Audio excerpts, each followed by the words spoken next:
All right, language explorers. So let's look at today's commonly confused words. So avoid, avoid, and evade.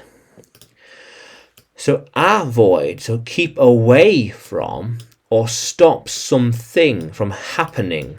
So keep away from, avoid. Avoid. He will avoid the road. I always avoid her. She can never avoid me. Yeah. They are trying to avoid going down there. Yeah. I have to avoid talking to them. She needs to avoid being seen. Yeah, avoid. Whoa. And evade.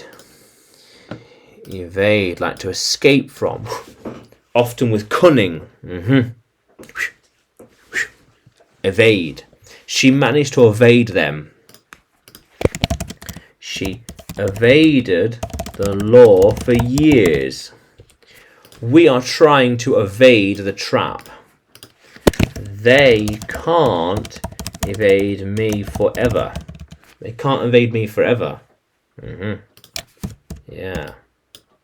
Okay. Yeah. We're trying to evade. We're trying to evade being seen. Yeah. How cool is that? So avoid, keep away from something, and evade, to get out of the way, so we can't be seen. Yeah, I will get out of the way and evade them all the time. Yeah. How cool is that, language explorers? Yeah. So, can you use avoid and evade in a sentence? Can you write it in the comments below? And like the video, subscribe to the channel. More videos to come, more lessons to come. And you can find me by searching English with Adrian on YouTube, Facebook and Telegram, as well as by searching Adrian Nanchev on Udemy. Yeah, how cool is that, language explorers? Let's keep exploring.